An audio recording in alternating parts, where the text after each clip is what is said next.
Assalamualaikum warahmatullahi wabarakatuh.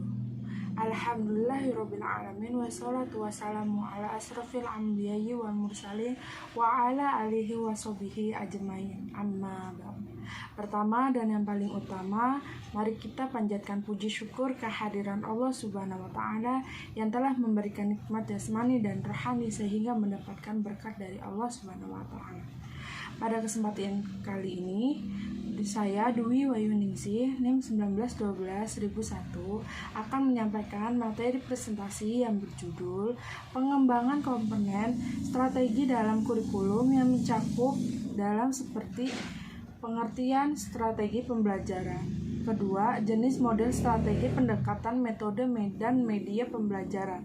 Yang ketiga, langkah-langkah memilih strategi, model, metode, dan media pembelajaran. Yang keempat, macam-macam metode pembelajaran aktif dalam pembelajaran pendidikan agama Islam. Pertama, saya akan menjelaskan tentang strategi pembelajaran.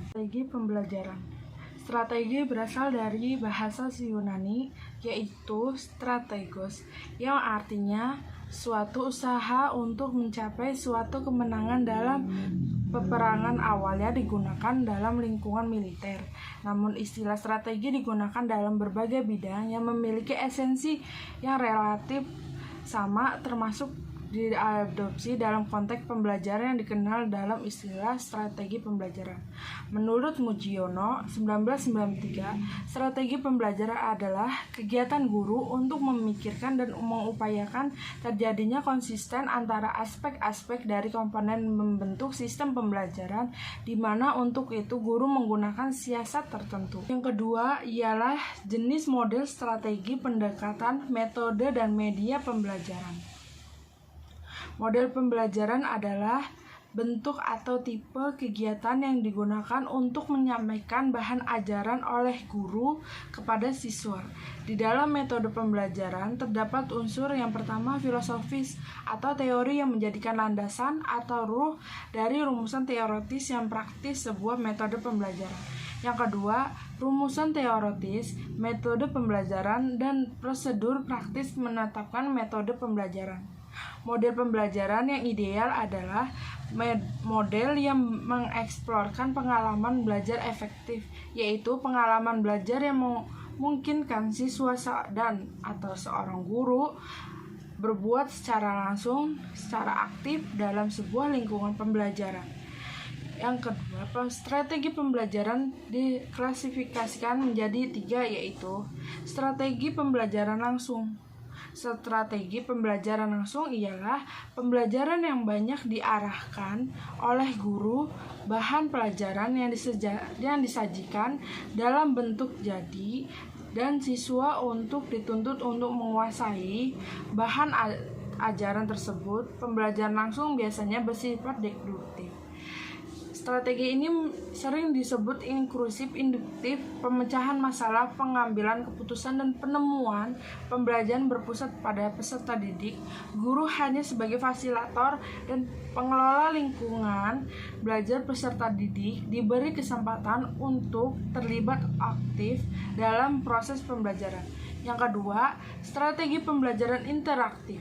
Pembelajaran ini menekankan pada diskusi atau sharing di antara peserta didik. Diskusi dan sharing memberikan kesempatan peserta didik untuk beraksi terhadap gagasan, pengalaman, pendekatan, pengetahuan seorang guru atau teman sebayanya, serta membangun secara efektif dan merasakan pembelajaran. Yang ketiga, strategi pembelajaran empirik. Pembelajaran empirik berorientasikan pada kegiatan induktif, berpusat pada peserta didik dan berbasis aktif. Metode adalah salah satu keberhasilan dalam perkembangan pendidikan, yang dimana metode pembelajaran ditetapkan seperti ceramah, diskusi, simulasi, pengalaman lapangan. Di dalam teknik pembelajaran dapat diartikan sebagai seorang yang mengimplementasikan suatu metode secara spesifik menggunakan metode ceramah pada kelasnya, yang dimana jumlah siswa yang banyak membutuhkan teknik tersendiri untuk secara teknis akan berbeda menggunakan metode ceramah pada kelas yang lain-lainnya dengan jumlah siswa. Penggunaan metode diskusi perlu digunakan untuk teknik yang berbeda setiap kelasnya, di mana siswa tergolong aspek dengan yang siswa yang bergolong pasif, dan dalam hal ini guru pun dapat berganti-ganti teknik meskipun dalam koridor metode yang sama. Yang ketiga, langkah-langkah memilih strategi, model, metode, dan media pembelajaran. Yang pertama harus mempersiapkan orientasi. Langkah ini adalah langkah untuk membina suasana atau iklim pembelajaran yang responsif. Berbagai hal yang dapat dilakukan dalam tahapan orientasi ini ialah menjelaskan topik, tujuan dalam keberhasilan belajar yang diharapkan dapat dicapai oleh siswa.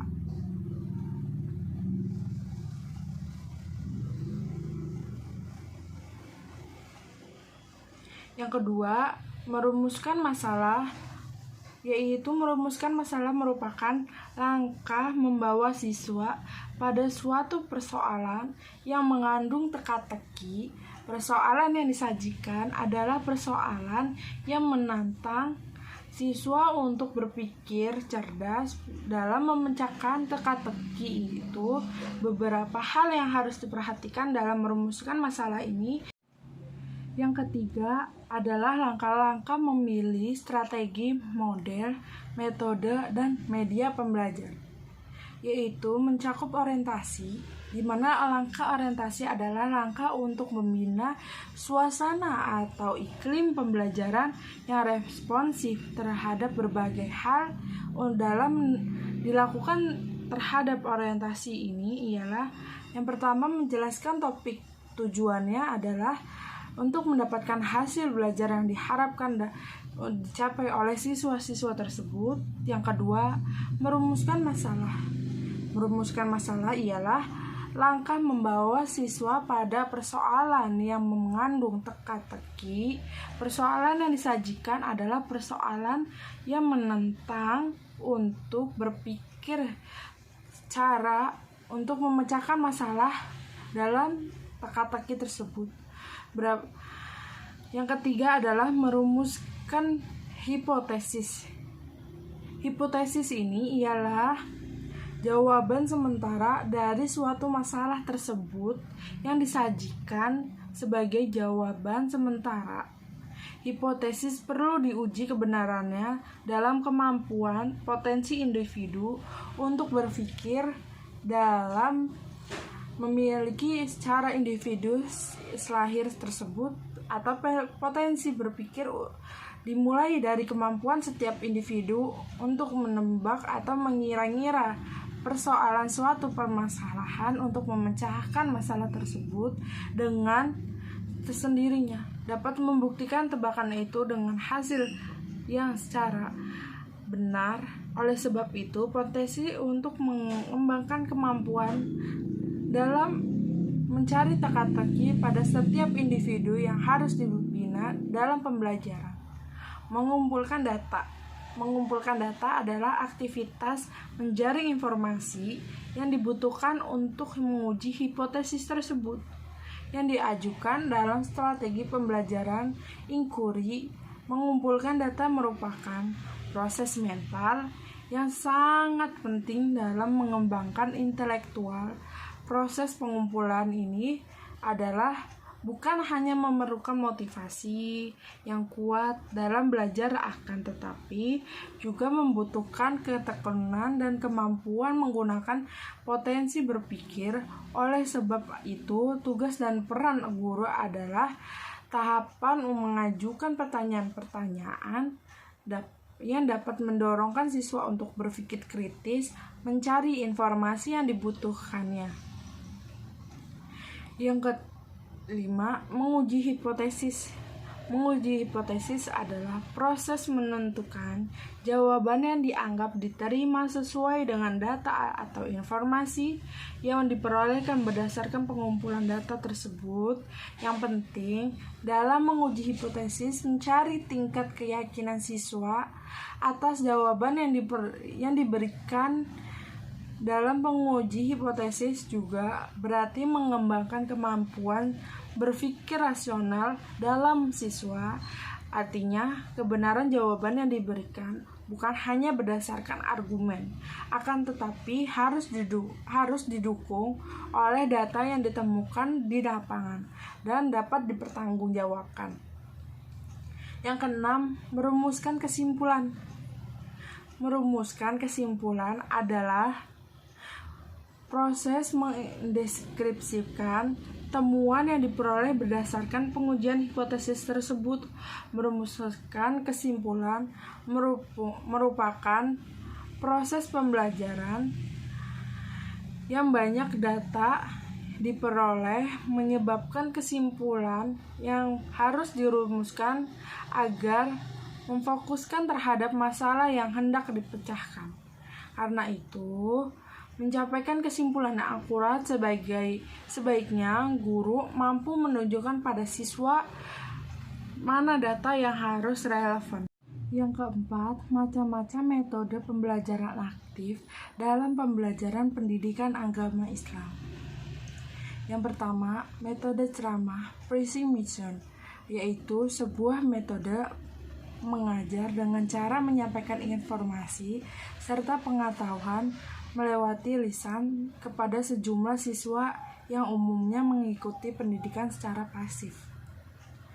Metode ini bisa dikatakan sebagai satu-satunya cara paling ekonomis untuk menyampaikan suatu informasi dan paling efektif dalam mengatasi langkah-langkah bahan, rujukan, atau literatur sesuai dengan jangkauan daya beli dan pemahaman seorang siswa.